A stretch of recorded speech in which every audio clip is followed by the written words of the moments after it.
incarceration and life in prison. Tonight, we invite you to open your hearts and minds to the challenges faced by returning citizens, that was our term at Red Mountain, as they go through the reentry process. We've actually changed our presentation a little bit tonight. We're going to focus on one person's story, and we're going to give you a little bit of more background than just the challenges, but that's where she's going to be starting. Tonight, Vonda Bennett is our presenter. She will begin the evening by introducing herself and sharing her experiences and challenges that she faced on reentry. We'll then open up a Q&A session, and that's where your chat function is going to be very important, because that's where we would like you to send in questions that you would like to have raised on your behalf here in front of the group, and as well as the Spectrum attending via the internet. So please launch your chat. And there's some things we'd like you to do if you're doing a chat session, and that is give your name, your church. If you'd like to provide us with your contact email, that would be great. And if there's a group of you attending together, please give me the number in the group. That way we have an idea of who we're reaching with this message tonight. I'd like to thank the staff here at the Conference Center. As always, Billy just sits as part of our subcommittee, but David's here again tonight running the technical stuff. And Christina did a lot of publication work for us. It got this publicized as in our district, in our conference website, and also on the jurisdictional site, which I noticed today. So she went far and beyond of trying to get our message out. They also have set up a web page, which you may not have launched through tonight, but it's dscumc.org.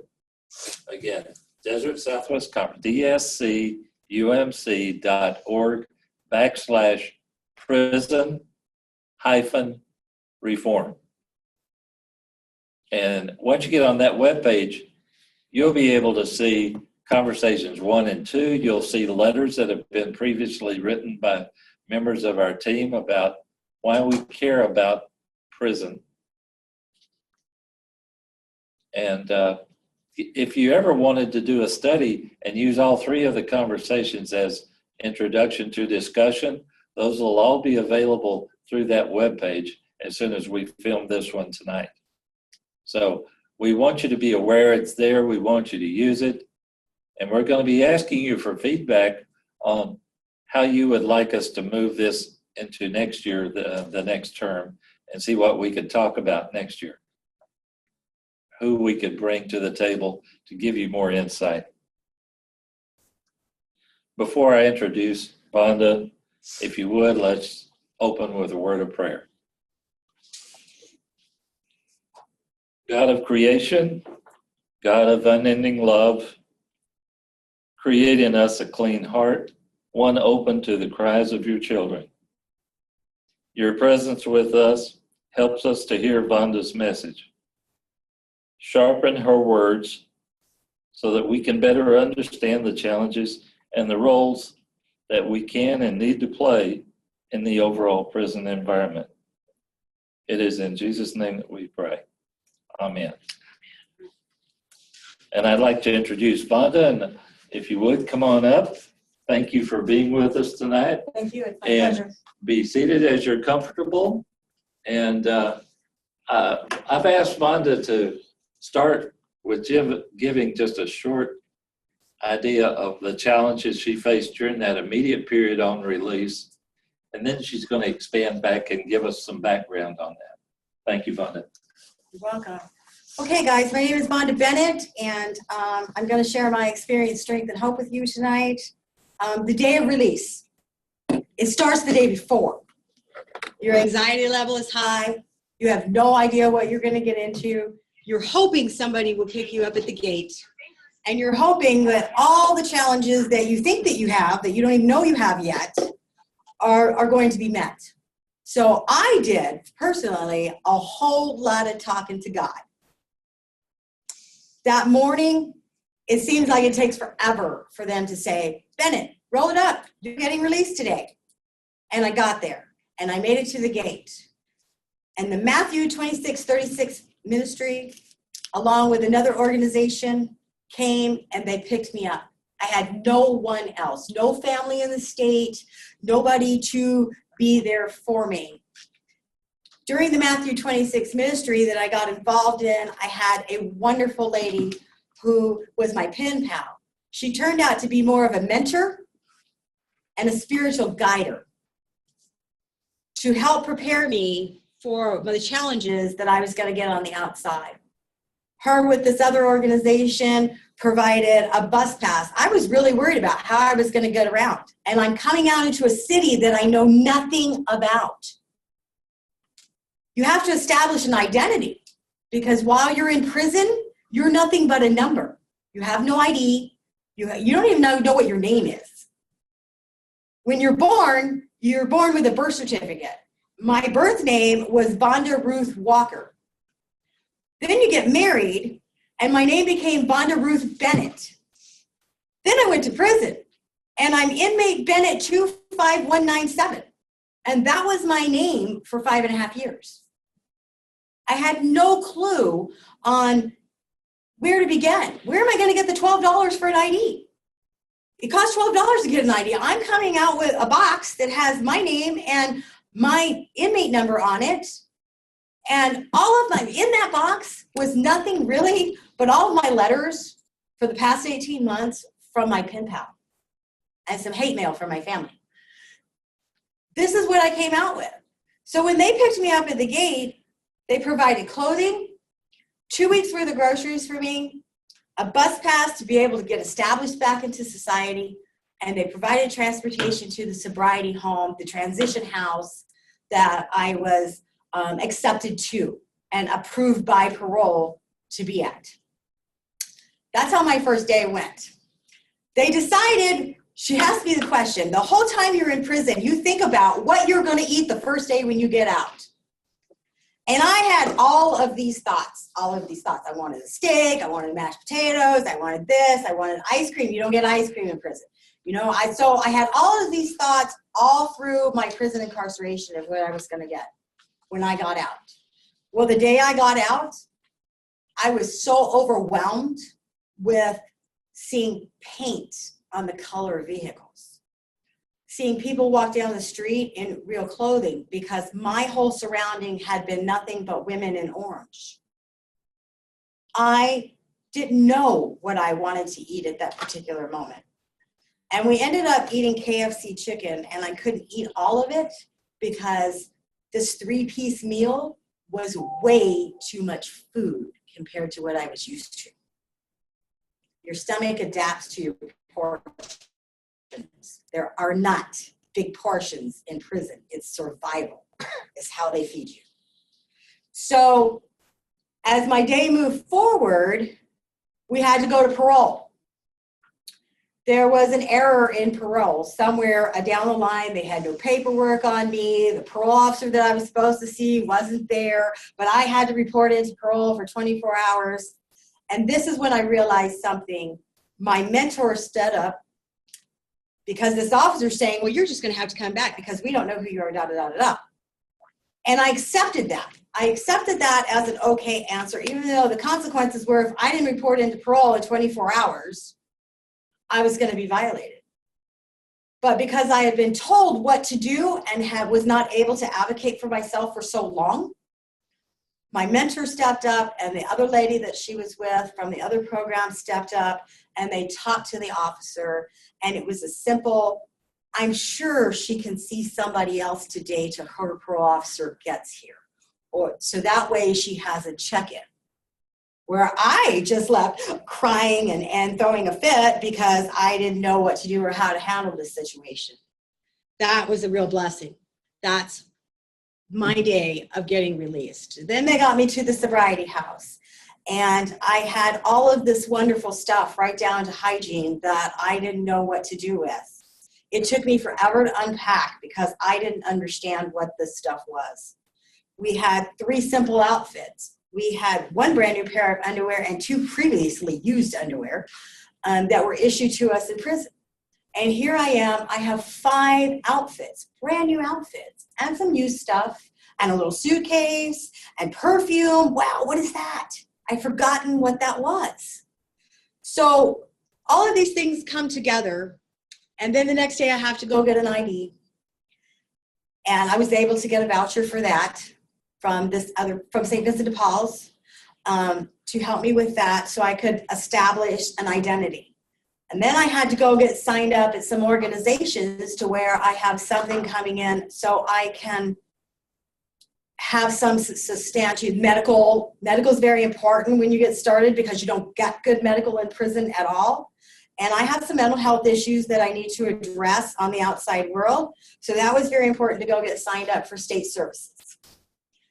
As I'm working on this, the first time I had encountered children was in the Department of Economic Services waiting room. And this child comes up and I'm like, oh God, I haven't seen kids in so long. I don't know how to handle this, right? But it was the cutest little boy, and he comes up and he says, don't look so sad, I'll share my lollipop with you.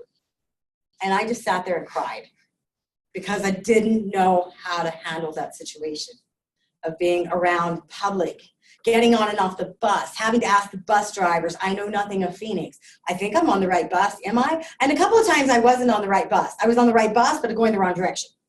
So they were able, thank God for the bus drivers that they were nice, because that's how I learned Phoenix. You know, let me give you some background history on my past, how I ended up in prison.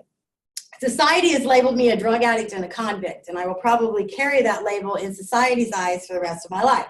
However, I don't see myself that way, and by the grace of God, I am an addiction survivor. I'm also a domestic violence survivor. My addiction, my carelessness, none of us are immune to addiction. Nobody is. It's becoming an epidemic. I work in that field now on a voluntary basis, and I see it happening to everybody. My addiction brought me to prison, make no mistake about it. I feel that I should have been there. It was a rescue mission. Going to prison for me in a lot of ways was a double-edged sword. I had lost all that was dear to me, my children, the life that I knew, my dog, my husband, all of these things I lost, and that was everything that was dear to me.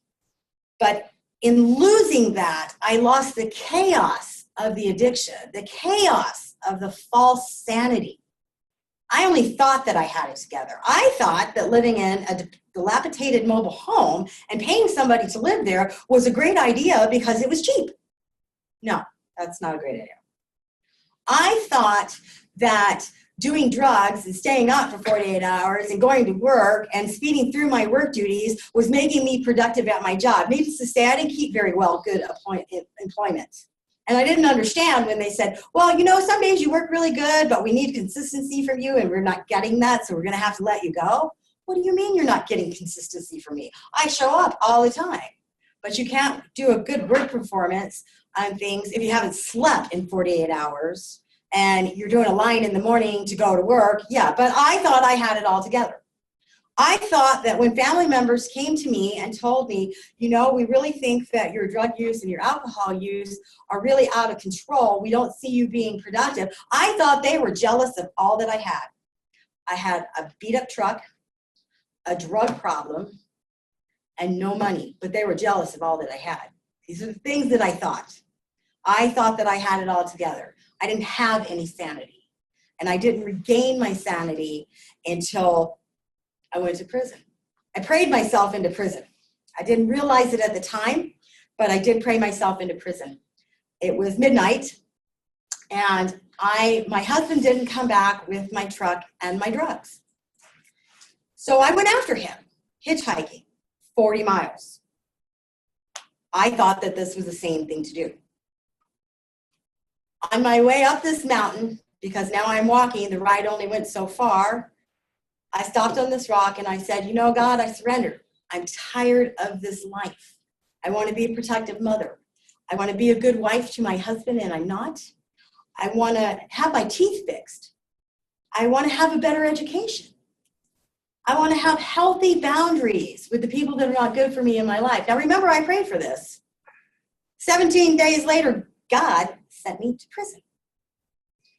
During my 5-year incarceration, I went in with a 3rd grade education. I came out with almost 2 years of college. Remember, I prayed for that education. During my incarceration, I got all my teeth fixed. Remember, I prayed that I wanted to get my teeth fixed. During my incarceration, I had prayed that I wanted to be able to exhibit good boundaries with people that were unhealthy for me. I learned that in prison, because in prison, you learn to make boundaries, because you're dealing with every behavior a human being can possibly get. When you take 4,000 women and you put them on 50 acres of land, you're going to learn something about other races, cultures, species. I'm going to use the word species. You're going to learn behaviors that you never even thought that you could learn. So I learned boundaries, and I learned to discern what people were good for me and what people were not by just observing human behavior. So when I came out of prison, I didn't realize that at that time, God was building these tools for me to use on the outside. Prison doesn't tell you that. Prison doesn't tell you what you're going to go through when you get out. They have these classes, they call them critical thinking, and they go over budgeting, and they go over when all the credit card companies, because you've been locked up for a while, now your credit's okay, start sending you these not to get these credit cards and build up this great big debt. They teach you that kind of stuff, but they don't actually teach you exactly what you're going to go through. Nobody can teach you that until you get out. And this is where the failure is. So many people fail in these very first few critical days because you're on emotional overload. I came out and I said, electronic billboards, where did we get that? You guys, the people who haven't been incarcerated, are introduced to revolution and technology and change at a pace. Most people think it's too much of a pace just on the outside. But when you're incarcerated, you don't get to see any of that. You get to see some cement walls, some metal, the ironclad door that closes every day account that you really hate because that means you have no freedom. You don't even have a personality in prison as far as the correctional department is concerned. So this is your surrounding. This is what you're adapted to. Color. There's no flowers in prison. Maybe very rarely on some yards, and if you stop to smell it, you're accused of picking it, and it's this great big disciplinary thing for just stopping to smell the rose. You can't touch the flowers. So when I got out, paint on car bothers me. It bothered me the first day to see all the colors, to see color other than orange and gray, because prison is gray. Prison I went to is gray. The bathrooms in the prison we were in looked like Walmarts. So, you're not just introduced to all these colors in everyday life that we see. There's no comfort in prison as far as chairs or couches or these things. You have a metal bunk with a yoga mat and a plastic chair like you see in most people's yards when they have big gatherings, those plastic chairs that all stack up together. That's what you get. When you go up to the main administration building and you go to church services or things like that, it's those plastic chairs. So to sit on a couch and actually sit down into it bothered me. I had to adjust to it because it's something that I wasn't able to adjust to. I wasn't fortunate enough to have a television in prison.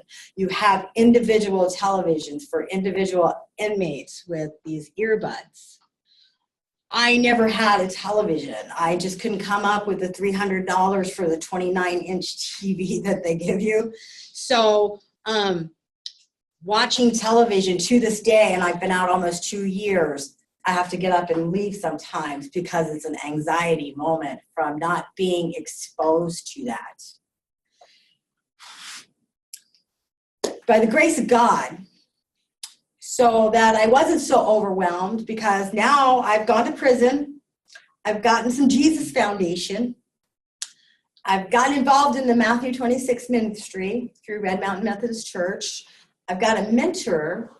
I'm no longer kicking back going, Jesus, you're my fan. You're my fan. Can you do this for me? Can I put 50 cents in the vending machine and you'll pop out my blessing?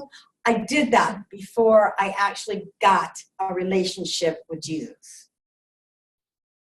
So now I'm out, and right before I got out, there was an officer there, I'm not going to mention his name because I do not wish to throw him under the bus at all, who sat down with me and talked to me, and I had a lot of respect for this man. Just the way he carried himself. He was ex-military, and he spoke with firmness, but he wasn't derogatory to any of the inmates that were there. And so it was very rare. And he was a leader over his own correctional officers. So he got the respect that he put out. And he sat down with me and he says, I want you to understand how the mind works. You've been incarcerated and you've adapted. He says, I went through this in the military. You adapt to your surroundings. You adapt to the things that only you know about in your world at that time. It's a defense mechanism in the mind. So when you get out, everything, what you smell, what you touch, the people you're going to be around is all going to be overwhelming to you. Choice is going to be overwhelming to you. He shared his story with me when he got out of the military about how he went down this aisle looking at cereal and he couldn't pick what cereal he wanted because there were too many choices. Because in the military, your food's decided for you, just like in prison, your food is decided for you. So these things were going to overwhelm me. My first day out, I needed a phone. So my mentor and the lady who picked us up took me to Walmart. And I'm thinking, okay, I don't want to go down the cereal aisle. I really had that thought. I don't want to deal with the cereal aisle right now. So we get to Walmart, and I kind of left them because I wanted to make a beeline straight for the electronic department. And we went in and we bought this cheap little phone with this cheap little phone card so I would have a phone because communication is a big thing. And as I'm looking at phones, I turned to my mentor and I said, Marcy, what is this? It's the whole touchscreen phones. I'm like, what is that? Is that a TV on a phone now? What is that? I had no clue. When I went into prison, everybody just had the flip-top phones that flip up and you just dialed and you text by hitting the same letter over and over again, you know, those kinds of phones. And she said, well, this is the new age. And it was too much money for what we had discussed we were going to spend anyway. And I said, well, can we just get something that I know about? You know what I'm saying? So we got this little $12 Verizon phone and a $20 phone card to go on it. So I would be able to have communication with her or to find a job or whatever that I needed to be able to do. I came out of prison and I had a couple of other challenges. I had 2 misdemeanor warrants for some community service hours that I didn't take care of in one of my domestic disputes with my spouse. And that happens in the addiction. So the hours never got turned in or something like that. So I called the court system and they had no record of these. Now, one of these community service hours, they put a dollar amount on the community service hours was almost $3,000. The other one was $1,500. So you either pay this $3,000 and this $1,500 or you get the community service hours out of the way. Mind you, these court orders are 5.5 years old now. They're still in effect. So after I talked to the courts, they were like, just go ahead. We're going to send you the forms, but you need to go check somewhere. We'll work with you. We understand you got out of prison, but you need to get these hours done. Altogether, we're talking $100 or 100 hours. I go to everywhere the food banks, the Veterans Hospital, everywhere I could possibly think of with an organization that would accept volunteers. And I'm turned down at every single organization, not for the drug offense that I did 5.5 years on, but because it was disorderly conduct for fighting with somebody. Nobody would put their signature on that. And I was told, if you come in here for a drug offense or a DUI, we'd sign off of it. But you came in here for fighting, and that's not acceptable. So it's 115 degrees outside, literally in Phoenix in the middle of August. And I'm just dying. I don't even know where I am. Sweat's just pouring off of me. My hair is a mess. I'm drenched. My shirt's drenched. And I just sit down on this bench after walking for 6 hours from place to place, riding the bus for 1,000,000 hours. I don't even know what part of town that I'm in. But I was in God's part of town, right where he wanted me to be. So I sit down on this bench and I'm like, Lord, okay, you released me from prison. I'm starting my life. I'm done. I can't do this anymore. I'm thirsty. It's 1,000,000 degrees. I have no money in my pocket. I'm just done. Just send the next cop to come get me and take me back to prison for these warrants. Well, the God I serve has a sense of humor. So instead of him sending the next patrol officer to come get me, he sends me a drunk.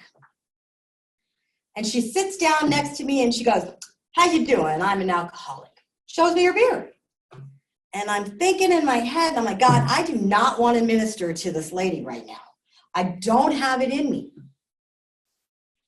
And she says, you doing all right? You don't look like you're doing all right. I said, no, I've had some struggles. She goes, I've had some struggles too if I could just quit drinking and stop being an alcoholic. Well, how do you do that? So I'm like, well, they have some AA meetings around here. I know where a couple are. I'm not exactly sure what part of town I'm in, but I can tell you where they are. And she goes, those people just brainwash you. And I said, well, okay. How do you feel about Jesus? She says, I think he's there. I just don't think he wants anything to do with me. And I said, well, guess what? I just got out of prison. And I know Jesus wants something to do with me. And I ended up praying with this woman. At the end of this prayer, she says, what are you doing out here? And I said, oh, trying to find a place to volunteer. And she says, well, have you been down to Grace Lutheran Church with the homeless people? And I said, well, no, what's that about? And she says, well, they open the doors from 8 in the morning to 5 in the afternoon, and they feed 200 people every day. Ding, ding, ding, ding. I'm like, okay, God, I need to go home. I need to go to your church. Okay. So I finished my talk with this lady, and she told me where this church was, and it wasn't too far from where I was. I could walk there. That was really cool. So I get there, and I talk to the person at the front table, and they said, do you want to eat? You got to sign in. We'll give you a bracelet. And I said, no, I want to talk to somebody about volunteering. And the man says, well, you got to talk to our coordinator, Richard. And I said, well, can you tell me how to get to Richard? Well, he'll be out here in a minute. And I said, okay. So the man comes out of the kitchen, and the man sitting at the table, he says, that's Richard. And I looked at this man, and he was the professor that came into the prison and taught my ASU classes for Humanities Behind the Wall. And when he saw me, he was like, Bennett? And I said, yes, sir, it's me. He says, how long you been out? I said, 2 days, and I need your help. And he says, well, come on. And he explained to him what I needed, and he put me right to work that day, and I was able to get those hours done. The grace of God. That's what happened there, the grace of God. I had this challenge, but I'd gotten involved in this ministry. I'd started doing the things that I needed to do and kept doing the next right thing, and God showed up. At the last minute, he seems to do that in my life. God shows up at the last minute for the things that I need most, but he shows up. My prison incarceration and coming back into society.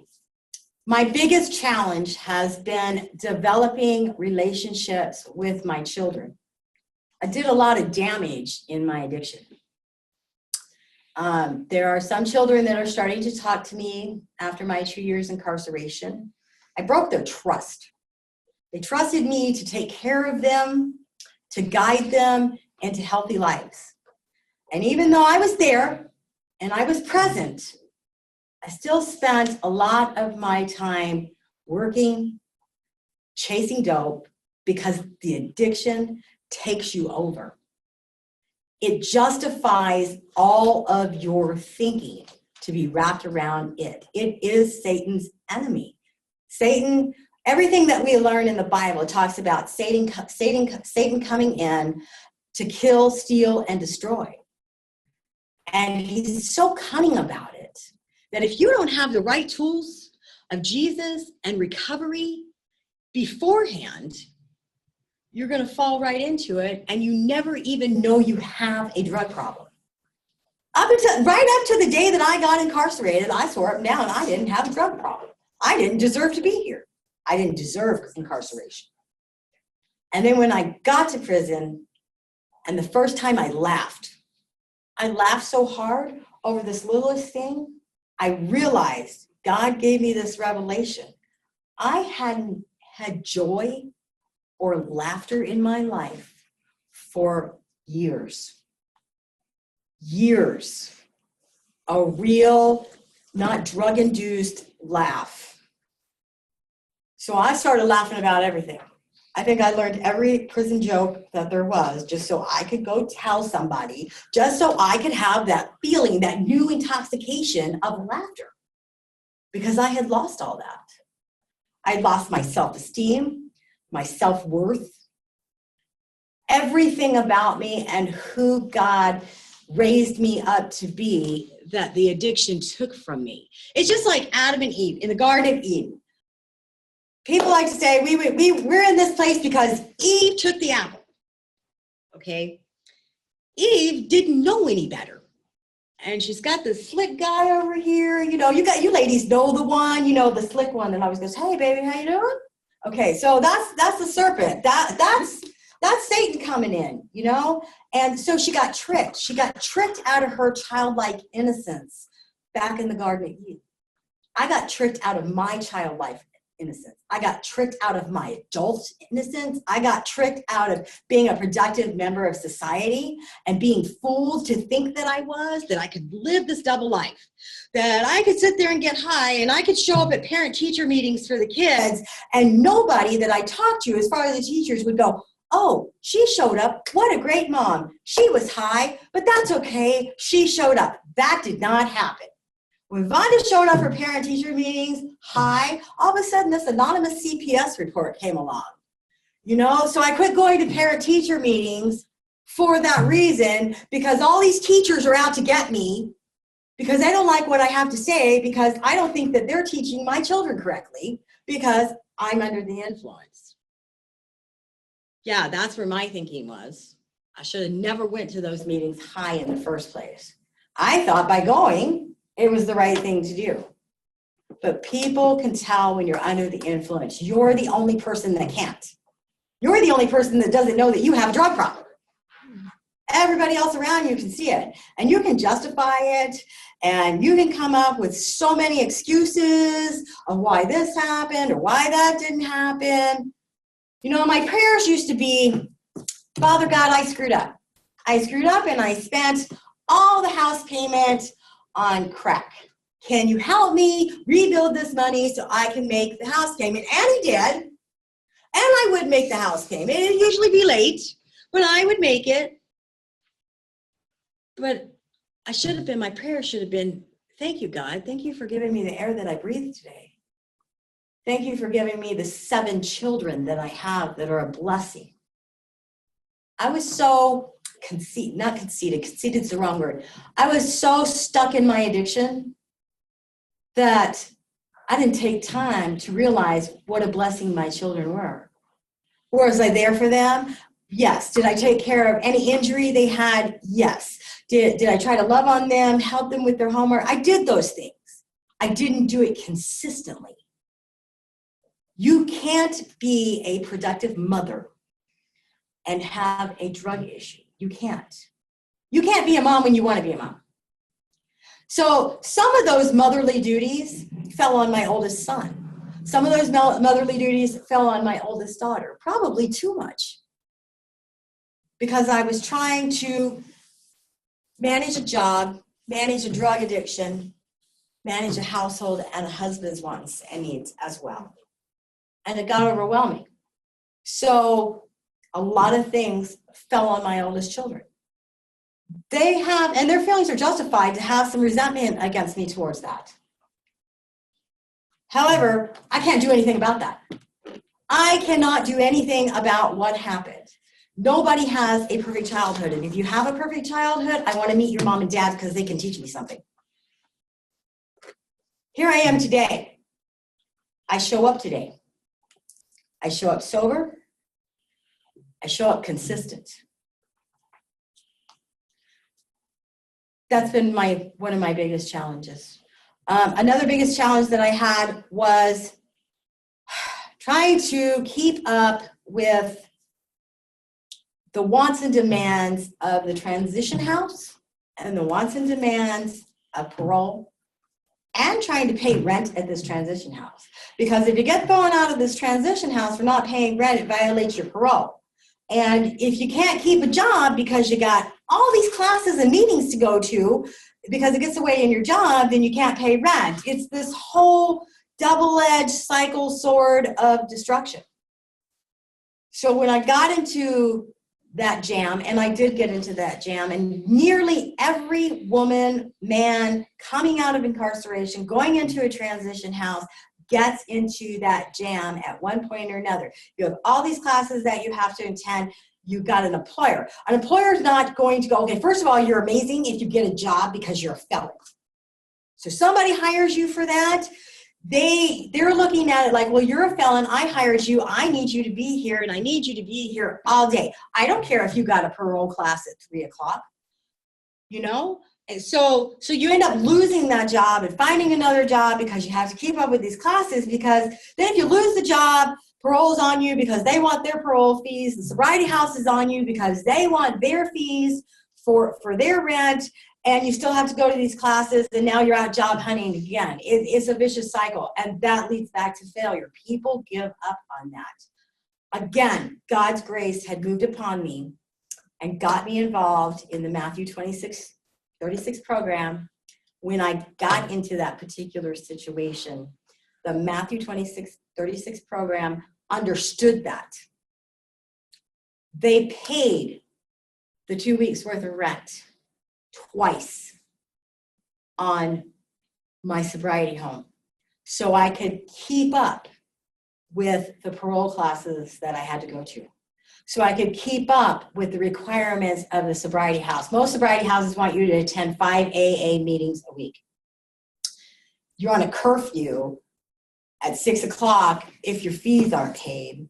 You've got a 7 o'clock or an 8 o'clock parole class that you need to go to, but your fees aren't paid, so you're on a curfew at 6 o'clock. That means you have to be back, and you have to blow into a breathalyzer, and you have to report in at 6 o'clock, and you don't get to leave the premises unless you have your fees paid.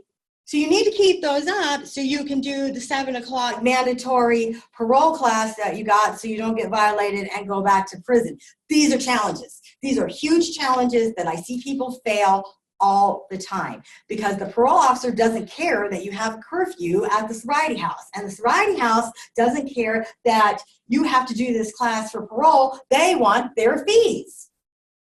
So they tell you it's your problem. Go hold a sign on the corner if you have to, but come up with my rent. I was told that. Okay.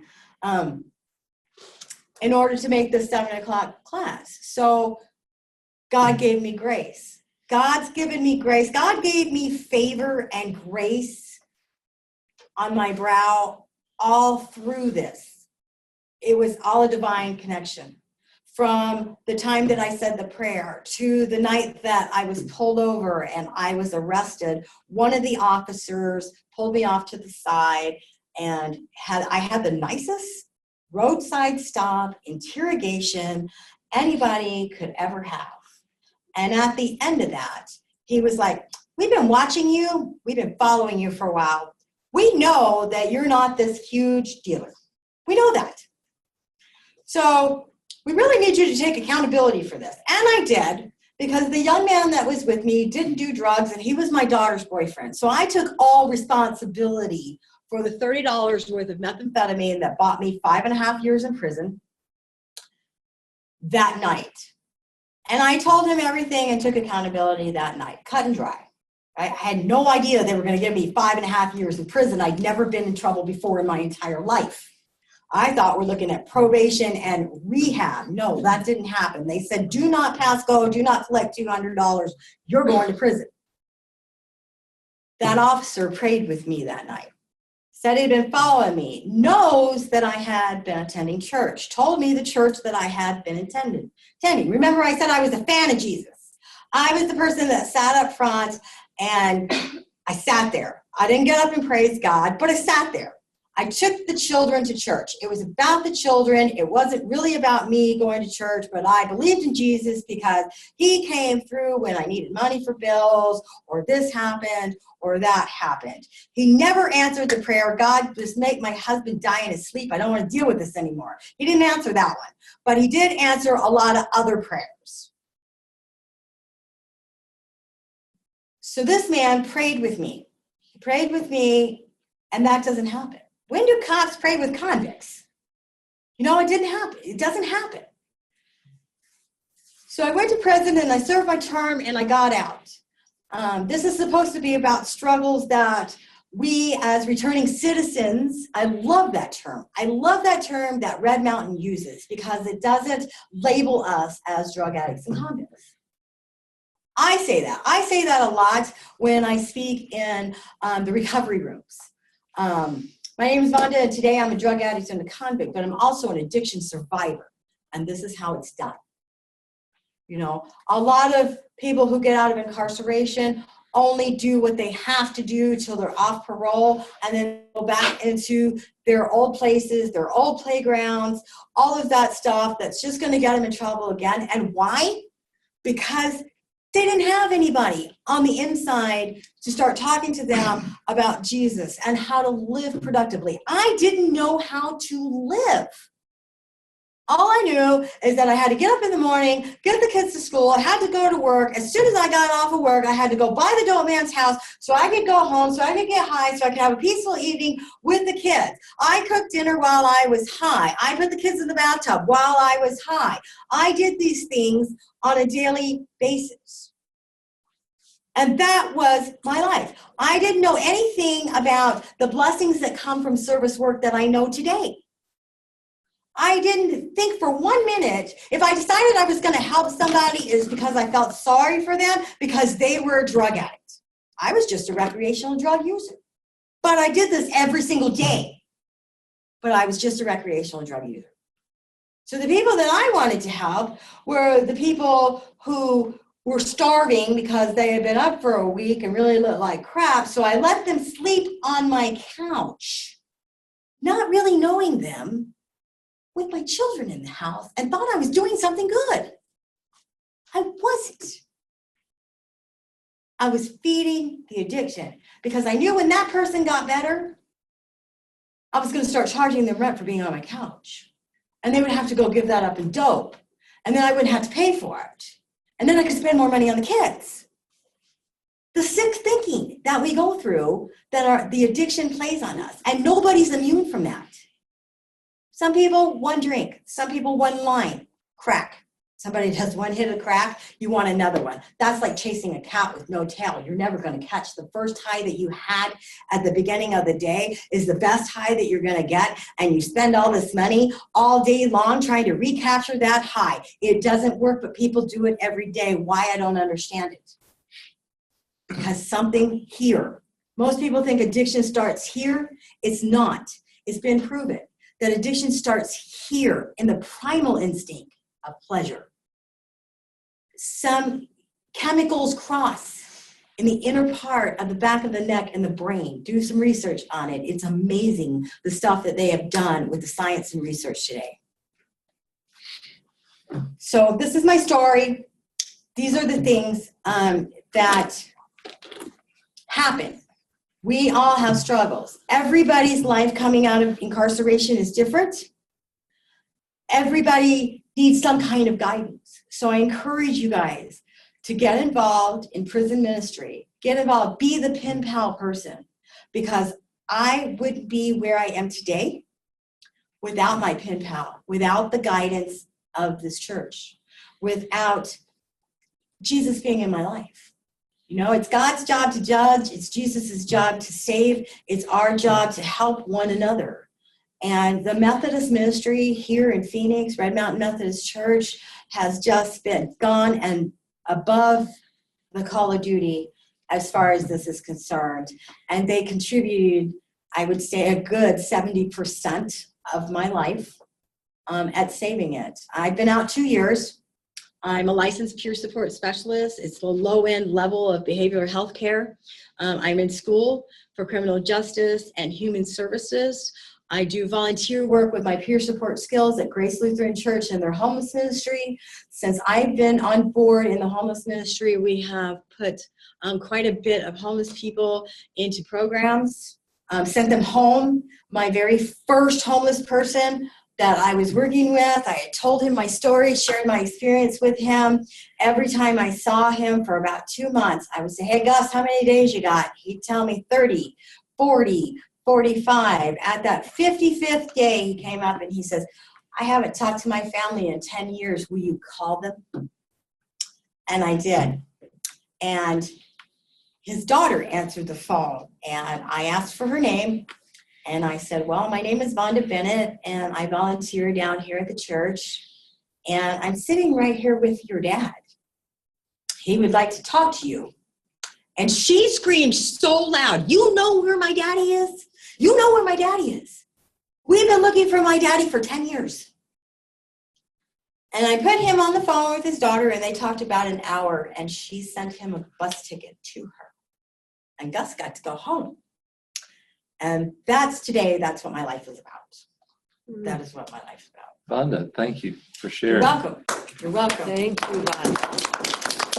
Thank you. We have a question, yeah, Stacy, we have a question from the chat line, and they wanted to know the name of your pen pal. It's somebody from Red Mountain. Is that okay? I think so. Okay. Marilys Troop. Marcy. Marcy T. And then Grace Lutheran Phoenix. Grace Lutheran on 3rd Street in Marlin in Phoenix. I know your pastor real well. Sarah? Yeah. Other questions? I have one that's totally irrelated, but have you run in very, very recently to a woman named Danelle in the ministry there? She's a heroin addict? I have not. I'm looking for it. Okay, I have not. Vonda, you mentioned having to pay the fees at the halfway house. How expensive is that? It depends on which sobriety home you go into. They vary anywhere from 120 to 240 a week. Some include food, some do not. Okay.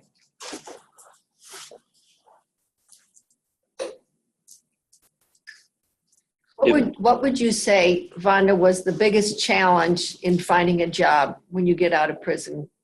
I've been out 2 years, and I do not have yet a stable job where I go in and I punch a time clock. I work part-time for a gentleman who rebuilds houses. His name is Joseph Durfee. He's been a huge support in my life. Cleaning his house. His friends all hire me to clean his house. So I'm doing odd jobs, handyman assistant when it comes along. And by the grace of God, I get enough to pay the bills every month. How much schooling do you have left until you have your criminal justice? 3 years. 3 more? Okay. 3 years probation. And you're doing those classes online? Online through Colorado Technical University. Okay, good. How about your relationship with your family? Well, the Bennett family dynamics are not that of the Brady Bunch. I'm building relationships on a daily basis. Today, I am very good friends with my husband who lives in another state. We talk about the children, things in life, etc.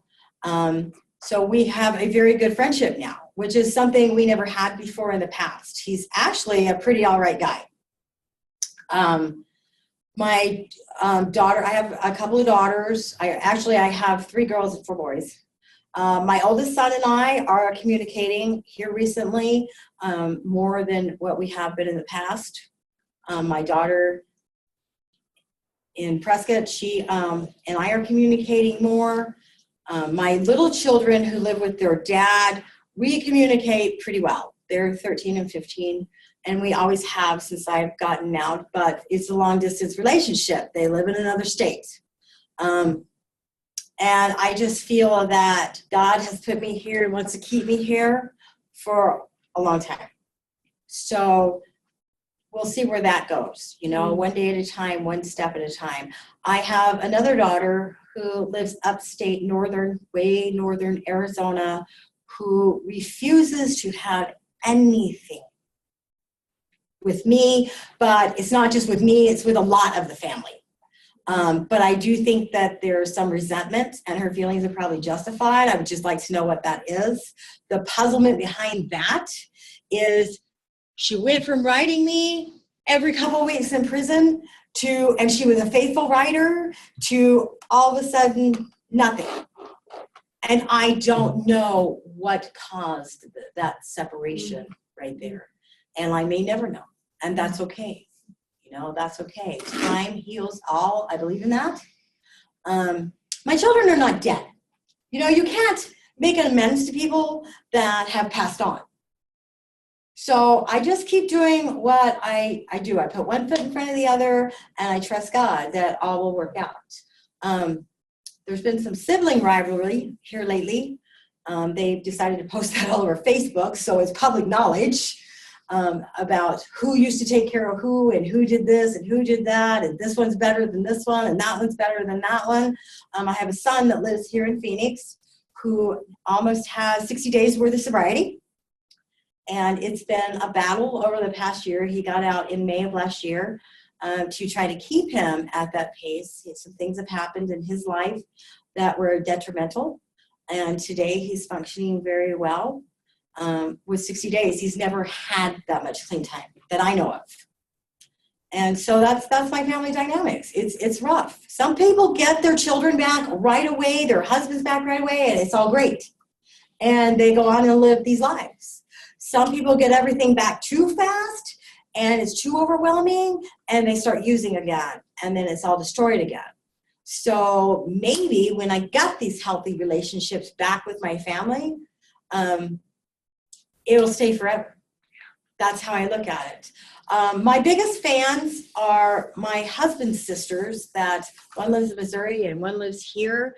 And we have great communication. From the very beginning, his youngest sister came and saw me in Phoenix. I've been up to Cottonwood to see her. I've seen my nieces. We all have great relationships. There's no animosity or resentment on things. She understands things, and she just wants me to keep moving forward. And that's a strength. That's a strength, because now I don't want to let that love down. I don't want to let that love that was given to me by that particular family member down, because she's had a lot of downs with not just our family, but the whole family. And there's a lot of Bennett's with incarceration and drug addiction. Families become victims too. I didn't realize how much of a victim I made my other family until I started going through the things that I did with my son. And I was like, wow. So I would call my sister-in-laws and go, if I ever did this, I'm really sorry, because now I'm on the other end of that, and I see what my addiction did.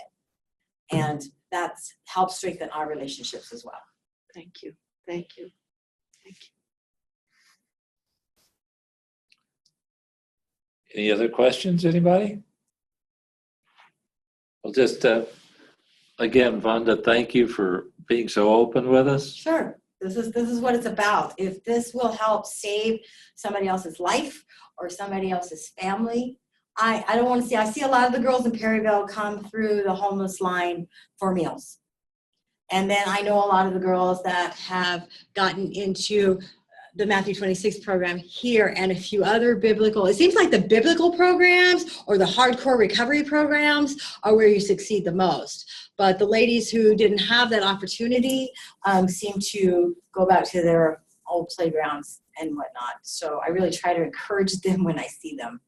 So what you're saying then, Vonda, is that it's success is connected to healthy relationships. It is.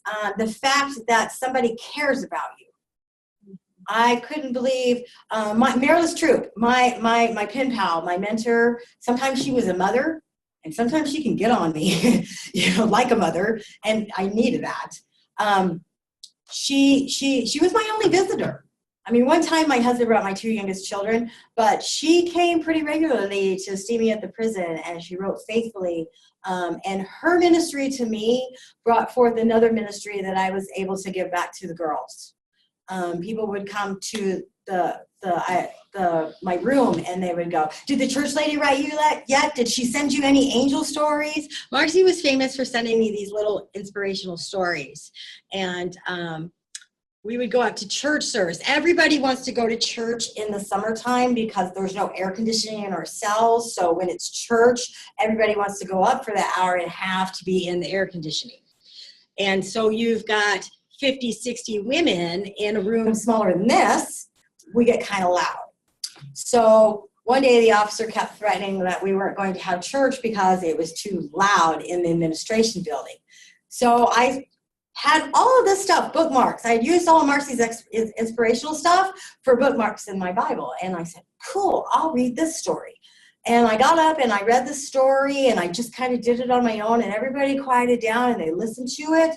And right about the time I finished the story, the facilitators came in to do church, and it was cool. Everybody got to have church.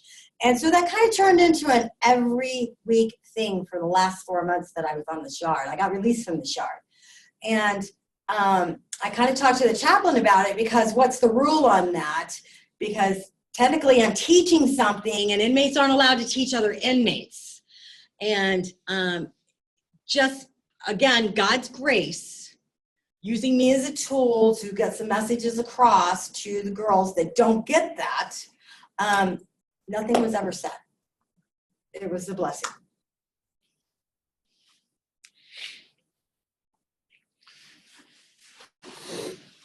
Well, if there's nothing else coming via chat or in the room here, if we could, let's express our thank you to Vonda again, okay? Thank you for letting me be of service to help others. I encourage everybody out there to get involved. We need citizens on the outside to think that we're important enough to make it. Amen. Thank you. Amen. And with that, we are dismissed. Have a great evening. Thanks, sir. Thank you. Appreciate it. Good part.